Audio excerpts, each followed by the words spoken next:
Meow. Meow. So we'll start out by just light pencil lines. It's always good to start light because then it leaves room for corrections as we go. And I do apologize if it's hard to see at this stage. And that's also why I have a image of the completed drawing up there. And I love to hear your feedback on what works for you. Is it handy to have that both images, the cat that I'm drawing and also my completed drawing up there, or is that just a distraction? I'd love to hear from you in the comments. Let me know, because I strive to do better for people that want to learn cat drawing. So at this stage, I'm really just mapping things out, going cautiously, and trying not to get hung up on details. We leave the details for later, and we really want to think about what details are important too. Because a lot of details can be distracting to the eye. It's the bigger picture I want to go for.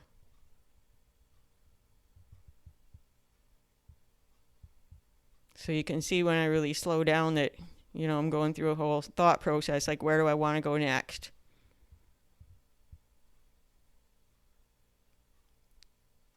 Give myself some guiding lines to kind of map out where the facial features are going to go.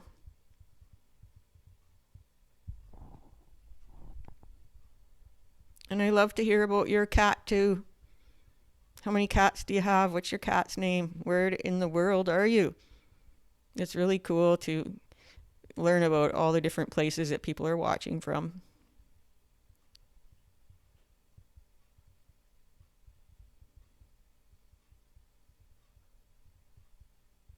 Really, in a lot of ways, the ears are very simple triangles, just strategically placed.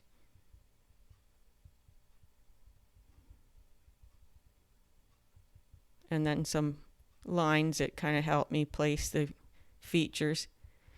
Really, it's the placement of features that matter more than anything. You can go kind of caricature-y with the features themselves as long as they're put in the right place. That helps make it look convincingly cat.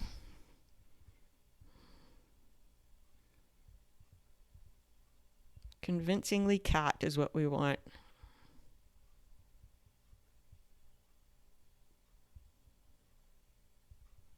Lots of time for contemplation. There's no rush.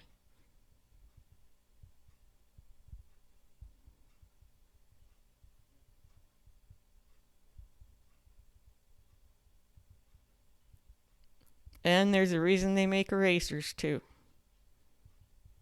I just wasn't quite liking that nose the way I did it to start with, so I'm going to do it again.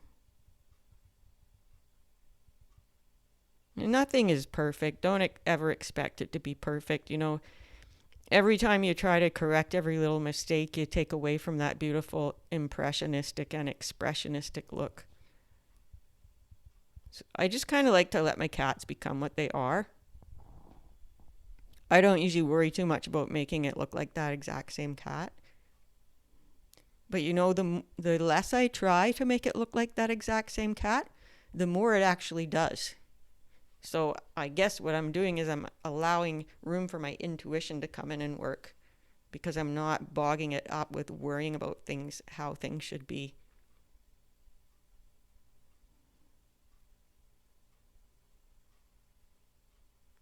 And you can totally change the expression on the face by tweaking just the slightest little bit of the mouth lines or eye lines too. But I have the most fun by changing the mouth lines and seeing just a tiny, tiny little difference in it. It totally changes the expression on the cat's face. So play with it. Have fun. That's what it's all about. And yes, help grow our community. Subscribe to the channel. Join our Facebook group. You'll find all those links in the description below. And our Facebook group is truly dedicated for those who truly are passionate about drawing cats.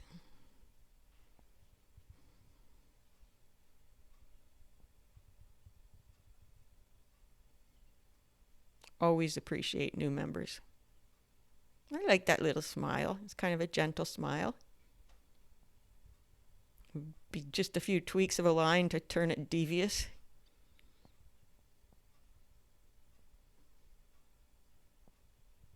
Or surprised or whatever. Or to make it look like there's an impending attack of the zoomies coming on. Wide pupils can really do that. Wide eyes with wide pupils, the big round eyes with the big round big pupils, that really helps with the look of an impending attack of the zoomies. Notice my paws are not very detailed. I just basically quickly get some toe lines in there. And it's my style. Everyone's style is different. And there's our cat drawing art workshop Facebook group if you want to join.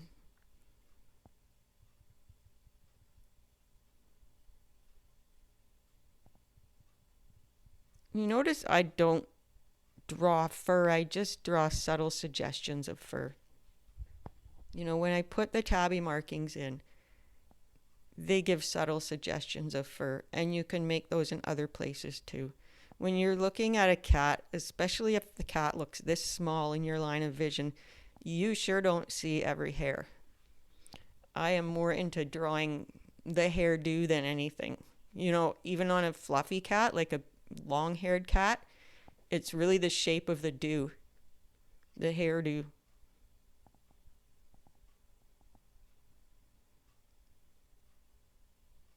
We know it's a cat and we know they have fur. Again, that's a personal style thing too.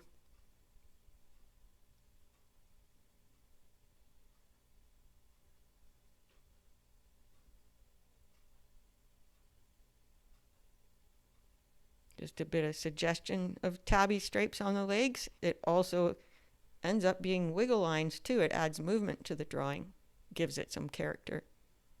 Just trust your gut.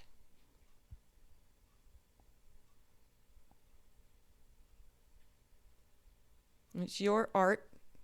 It should be a reflection of your personality. It's really an interpretation. It's not about copying, it's about interpreting your subject. Oh, that's Sharma. She's a silly girl.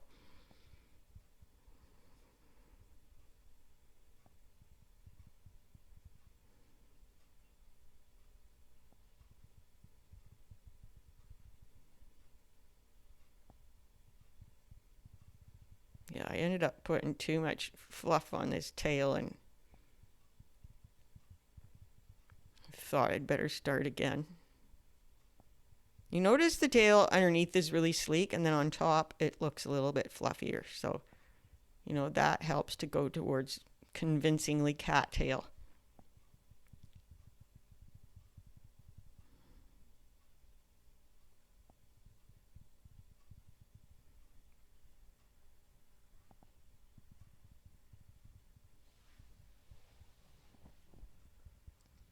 Got to really think about each line at this stage because it's so easy to overdo it at this stage. I want that clean look. I don't want it over busy. I just want the important details. And it's about time for whiskers, isn't it?